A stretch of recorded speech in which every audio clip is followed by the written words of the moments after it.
সেই সময় মা জাতি নারী জাতির কোনো সম্মান ছিল না। আপনারা সকলেই জানেন, ছোট্ট মেয়ে সন্তান জন্ম নেওয়ার সাথে সাথে জীবন্ত পুঁতে ফেলত। যেই সমাজের ভেতরে মানুষের ভিতরে লাশ সরমটুকুও ছিল না, বড় বড় বুড়া বুড়া মানুষরা পর্যন্ত অর্ধ উলঙ্গ হয়ে আল্লাহর ঘরের তাওয়াফ করত। নাউজুবিল্লাহ। এমন অজ্ঞ বর্বর একটা জাতি, এমন নিষ্ঠুর একটা জাতিকে এক কালিমার ছায়া তলে আশ্রয় দিয়েছেন বিশ্বনবী মুহাম্মদুর রাসূলুল্লাহ। একসাথে আবদ্ধ করে দিয়েছেন সবাইকে। কিসের মাধ্যমে?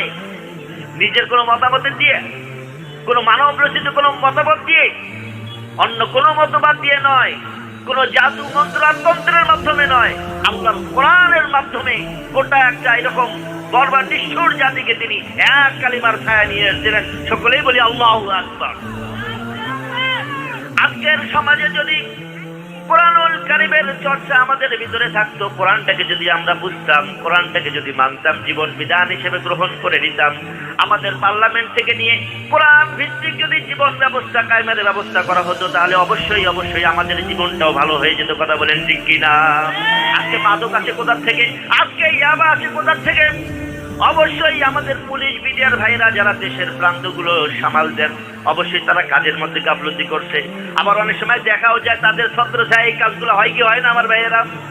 এই জন্য তারাও যদি কোরআন বুঝতো, কোরআন অনুযায়ী তাদের দায়িত্বগুলি মতো পালন করত, তাহলে অবশ্যই আমাদের অবস্থা এত খারাপ হয়ে যেত না। আমাদের যুব সমাজ ভালো থাকতো, আমাদের কিশোররা ভালো থাকতো, আমাদের মা বোনেরা ভালো থাকতো, আমাদের যুব সমাজ, আমাদের বৃদ্ধরাও তাদের আদর্শ নিয়ে বেঁচে থাকতো। আমরা যখন কোরআন ছেড়ে দিয়েছি, তারপরেই আমাদের উপরে এই অধঃপতন। আমার ভাইরা, এর একটা জ্বলন্ত দৃষ্টান্ত আপনাদের সামনে দেই। আপনারা সকলেই শুনেছেন তারিক বিন জিয়াদের কথা। শুনছেন কি শুনছেন না? তারিক বিন জিয়াদ 17-18 বছরের ছেলে, 17-18 বছরের ছেলে 12,000 সৈন্য নিয়ে 1 লক্ষ স্পেনের সেই কঠিন সেনাদের বিরুদ্ধে যুদ্ধ করে জয়লাভ করে। আল্লাহু আকবার। 12,000 সৈন্য, যাদের নেতা হলো 17-18 বছরের ছেলে, আর 1 লক্ষ সৈন্যবাহিনীর সামনে যুদ্ধ করে সে জয়লাভ করলো। কিভাবে জয়লাভ করলো? 12,000 সৈনিক। তার মনের ভিতরে ছিল কোরআনের বিধান। আল্লাহু আকবার। কোরআনের মধ্যে যে বিধান বলা হয়েছে, জিহাদের যে কথা বলা হয়েছে, মনের ভিতরে সেই জিহাদি তামান্না, শাহাদাতের তামান্না ছিল মনের ভিতরে।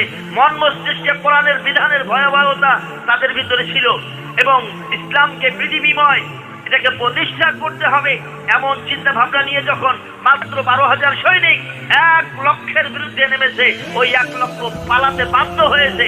তাদের যে নেতা ছিল সে সমুদ্রের মধ্যে ডুবে মরছে। আল্লাহু আকবার। মাত্র 12,000 সৈনিক 1 লক্ষ সৈনিককে পরাজিত করে সেই স্পেনের ভেতরে 800 বছর পর্যন্ত মুসলমান রাজত্ব করেছে। 800 বছর, 1-2 দিনের কথা নয়। 800 বছর পর্যন্ত মুসলমানেরা সেই স্পেন শাসন করলো। 800 বছর পেরিয়ে গেল, মুসলমানেরা ধীরে ধীরে দুনিয়ার দিকে ঝুঁকে পড়লো। তারা কোরআনের সেই শাহাদাতের তামান্নাকে ভুলে গেল। মনের ভিতরে মৃত্যুর ভয় চলে আসলো, ভয় পেতে লাগলো।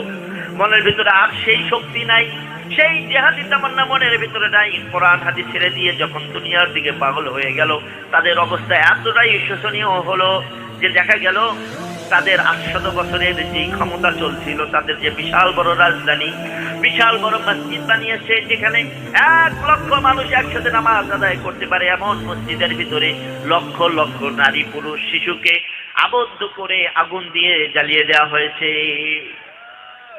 আবার সমুদ্রের মধ্যে কতগুলোকে জাহাজের মধ্যে নিয়ে গিয়া নিচের থেকে জাহাজ ফুটা করে সেখানে হাজার হাজার লাখ লাখ মুসলমানদেরকে পানিতে ডুবাই দেওয়া হয়েছে।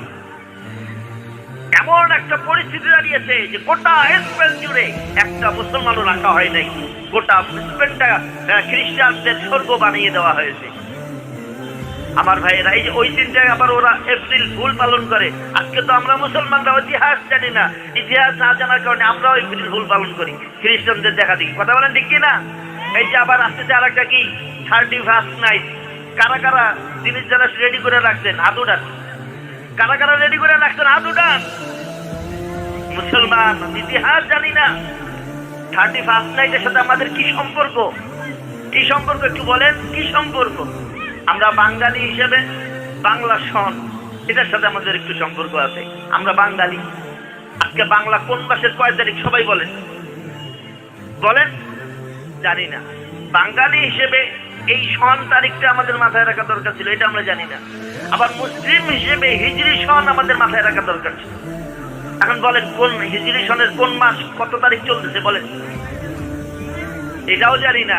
কিন্তু যদি বলি ইংরেজি কোন মাস কত তারিখ চলতেছে, 31 ডিসেম্বরটা কবে, সবার সামনে স্পষ্ট। এই 31st নাইট পালন করার জন্য আমার ভাইরা, এদিকের অবস্থা আমি তো জানতাম আজ থেকে 5-7-10 বছর আগে রংপুরে তেমন একটা ছিল না। আমি তো আজকে প্রায় 15-17-18 বছর হয়ে গেছে ঢাকা শহরে আছি, এদিকে ওই সুযোগটা হয় না। কিন্তু ছোটবেলায় যখন দেখছি রংপুরে তেমন কোনো এই বিষয়ে কোনো আন্দোলন বা ফটকাবাজি আতশবাজি কোনো কিছুই ছিল না। পরবর্তীতে শুনি যে না, রংপুর শহরের অবস্থাও ভালো না, খুব করুণ অবস্থা। নিজের টাকা খরচ কইরা আপনি আতশবাজি করলেন, কার নামে করলেন, কার জন্য করলেন? এই রাত্রে হাজার হাজার টাকা, অন্তত 20-25-30-50 হাজার টাকার টিকিট এই শেরাটন হোটেল, তারপর সোনারগাঁও হোটেলগুলা, আপনার আমার মতো মুসলমানরা টিকিট কেটে সেখানে ঢুকে হয়টা কি সারা রাত ধরে বিভিন্ন দেশি বিদেশি মদ খায় আর বিভিন্ন নর্তকীদেরকে নাচায় নাচায়। এমনও দেখা গেছে একজনের বউকে আরেকজনের কাছে দেয় যে আজকে রাতের জন্য তোমার। নাউজুবিল্লাহ বলেন, সবাই জিজ্ঞাসা দিয়ে বলে নাউজুবিল্লাহ। এরকম অবস্থা আমরা তৈরি করি এই খ্রিস্টানদের অনুসরণে অনুকরণে। তারা আমাদের কি উপহার দিয়েছে আমার ভাইয়েরা? কি দিয়েছে? আমাদের জামা পায়জামাকে ছেড়ে টুপি পাঞ্জাবি ফেলে কোট কাট টাই দিয়েছে। যে ছেলেরা সুন্নত মোতাবেক দস্তরখানা বিছায় খাইতো তাদেরকে চেয়ার টেবিল ধরাই দিয়েছে। কথা সত্য না মিথ্যা আমার ভাইয়েরা? যারা বসে বসে সুন্নত তরিকা প্রসাব করতো তাদেরকে দাঁড়ায় প্রসাব করা শিখেছে। এর চেয়ে আর ভালো কিছু দিছে আমাদেরকে? আর ভালো কিছু দেয় নাই। আমার ভাইয়েরা, এখনো সময় আছে, কোরআন অনুযায়ী জীবন বিধান কায়েম করার চেষ্টা করি। নসেস এই যে স্পেনকে যেভাবে খ্রিস্টানরা শেষ করেছে, আমাদের দেশকে শেষ করতে তাদের সময় লাগবে। হিন্দুরা তো জায়গায় জায়গায় বসে আছে, আছে না নাই আমার ভাইয়েরা? বিভিন্ন মন্দিরের পদগুলো কোথায়? হিন্দুদের কাছে। বিভিন্ন জায়গায় জায়গায় খ্রিস্টানরা দলে দলে মানুষদেরকে খ্রিস্টান বানাইছে। 10-5 টাকার জন্য মানুষরা খ্রিস্টান ধর্ম গ্রহণ করতেছে। এখনো যদি কোরআন অনুযায়ী নিজেরা না চলি, নিজের পরিবার নিজের সমাজকে যদি কোরআন অনুযায়ী চালাবার জন্য সাহায্য না করি, এমনকি দেশ আমাদের যে সংসদ ভবন সেখান থেকে যদি কোরআনী আইন পাস না করা হয়, তাহলে হয়তোবা সেই দিনটাও বেশি দূরে নয় যে আমাদের উপরেও সেরকম একটা আক্রমণ আসতে পারে। এজন্য আমার ভাইয়েরা, কোরআনটাকে আমরা ধরি। সর্বপ্রথম কাজ কি? কোরআনটাকে শেখা, শুদ্ধভাবে কোরআনটাকে শেখা। আপনি যদি শুদ্ধভাবে না শেখেন, আপনার তো নামাজই হয় না। সারাদিনের প্রধান আমল কি? 5 ওয়াক্ত নামাজ। কথা বলেন, কয়টা প্রধান আমলটা কি? 5 ওয়াক্ত নামাজ। আর নামাজ ভাঙার কারণের 1 নম্বরে কি? নামাজে অশুদ্ধ পর। আপনি যদি কোরআনটা শুদ্ধভাবে পড়তে না জানেন, আপনার এই 5 সারাদিন আমল হইলই না। আজকে ওয়াদা করা যায়, যতদিন বেঁচে আছি আল্লাহর কোরআনকে সহি শুদ্ধভাবে তেলাওয়াতের চেষ্টা চালিয়ে যাবো। এই ওয়াদা করা যায় আমার ভাইয়েরা? দুহাত তুলে আল্লাহকে দেখান যে যতদিন বেঁচে আছি আল্লাহ তোমার কোরআনের খাদেম বানায় নাও। সকলে বলি আমিন। আল্লাহ আমাদের সকলকে খাদেম বানায়নি। সেই সাথে 1 নম্বরের কাজ কোরআনটাকে শুদ্ধভাবে শেখা। 2 নম্বরের কাজ কোরআনটাকে বোঝার চেষ্টা করা। সেটা বিভিন্ন তাফসীরের মাধ্যমে হোক বা বিভিন্ন আলেমদের মুখ থেকে শুনে হোক, যেভাবেই হোক, আপনার নিজে পড়ে হোক, তাফসীরগুলো শিখেন, একটু বোঝার চেষ্টা করেন। আর যা আলোচনা হয়, যা শিখছেন, যা বুঝছেন, সবার আগে নিজের ভিতরে সেটাকে নিয়ে আসার চেষ্টা করি। কোরআনে বলা আছে চুরি করা যাবে না, বাস আমি চুরি করা ছেড়ে দিলাম। কোরআনে আছে মিথ্যে বলা যাবে না, আমি মিথ্যা বলা ছেড়ে দিলাম। কোরআনের সাথে সুদ ঘুষ খাওয়া যাবে না, আমি সুদ ঘুষ খাওয়া ছেড়ে দিলাম। এটা তো আর এক কথা বলি ফেললাম। অনেকে তো আবার বেজার হয়ে যাইবেন, অনেকে তো বেজার হয়ে যাইবেন। ঘরে ঘরে আজকে সুদ ঢুকে গেছে, কথা বলেন ঠিক কিনা? আরে মুসলমান, একটা খাট যদি নিতে হয় সেটাও তোমার সুদের উপরে নিতে হয়। এর যে বড় বদনসিব আর কেউ হইতে পারে না আমার ভাইয়েরা। মুমিনদের জন্য এর যে বদনসিব আর কিছু হইতে পারে না। একটা খাট নিবে, একটা ফ্রিজ দিবে, সেটাও সুদের টাকার উপরে নিতে হয়। মুসলমান ভাইয়েরা, সুদের ক্ষতি কি? সবচেয়ে বড় ক্ষতি হলো, সবচেয়ে বড় সমস্যা হলো যে আল্লাহ আল্লাহ রাসূলের সাথে সে যুদ্ধ ঘোষণা করে দিল। নাউজুবিল্লাহ বলবেন না? যারা সুদ খায়, সুদ দেয়, যারা সুদায় সাক্ষী থাকে, তারা আল্লাহ রাসূলের সাথে যুদ্ধ ঘোষণা করলো। আর আল্লাহ রাসূলের সাথে যুদ্ধ ঘোষণা করে কেউ জিততে পারছে? ফেরাউন, নমরুদ আছে, তারা আরো বড় বড় ক্ষমতাধররা আল্লাহর সাথে যুদ্ধ করছিল, সবাইকে একদম নিস্তেজাবুত করে দিয়েছে। যারা সুদ খায় তারা কি করে? আল্লাহ রাসূলের সাথে যুদ্ধ ঘোষণা করে। আর সব থেকে নিম্নটা কি? নিজের মায়ের সাথে জিনা করার গুনাহ। নাউজুবিল্লাহ। আল্লাহ পাক আমাদের সকলকে সুদ থেকে হেফাজত করো না। আমি তো কোরআন যদি জানতাম, এটা জানতাম, সুদ ঘুষ থেকে নিজেদেরকে বিরত রাখার চেষ্টা করতাম। এভাবে করে যে ইফতিজিং হচ্ছে, আমরা যদি ওই আয়াত জানতাম, সূরা নূরের 30-31 নম্বর আয়াত, তাহলে অবশ্যই নিজেদেরকে আমরা হেফাজত রাখতাম। আর বিশেষ করে মা বোনরা, তারাও সেইভাবে পর্দার সাথেই বের হইতে পারতো, হইতো যুব সমাজরা নষ্ট হইতো না। দেখুন, আপনাদের সামনে না বললেন, একদিকে বলা হচ্ছে হুজুর আপনি ইফতিজিং যাতে না হয় এই বিষয়ে আলোচনা করেন, অন্যদিকে মেয়েদেরকে বোরকা পড়তে দেওয়া হয় না, কলেজ থেকে বের করে দেওয়ার ঘটনা আছে না নাই আমার ভাইয়েরা? অথচ পার্লামেন্ট থেকে যদি এই ঘোষণা দেওয়া হইতো যে মেয়েরা হিজাব ছাড়া বের হইতে পারবে না, তাহলে এই টিচিংটা করতো কে আর কিভাবে করতো? কথা বলেন ঠিক কিনা আমার ভাইয়েরা? উপর থেকে অর্ডার আসতে হবে।